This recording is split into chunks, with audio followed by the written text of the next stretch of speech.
遇到惡狗點自保？做錯步驟可能命都冇。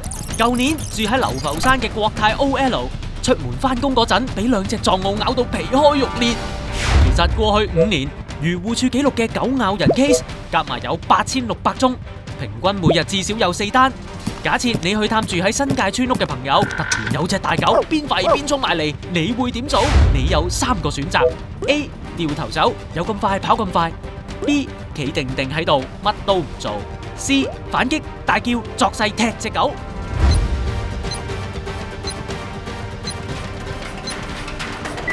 如果揀 A 跑，可能會引發狗嘅原始狩獵本能，以為你係獵物，狗追人，人一定輸緊。揀 C 反擊嘅，有專家話狗攻擊人通常係因為驚或者保護地盤趕走入侵者，否則好少主動攻擊人。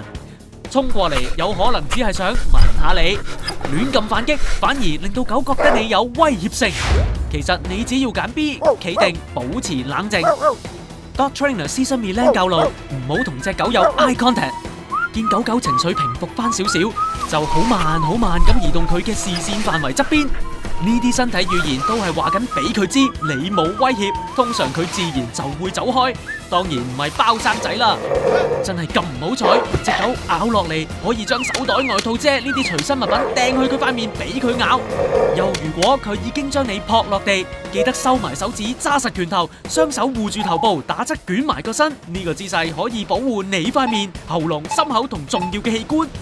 重20公斤嘅狗咬合力可以去到180公斤，萬一俾佢咬住，唔好鬥力，否則會扯開傷口。咁做可以保你一命。走得甩之後，記住即刻報警同埋去醫院啊！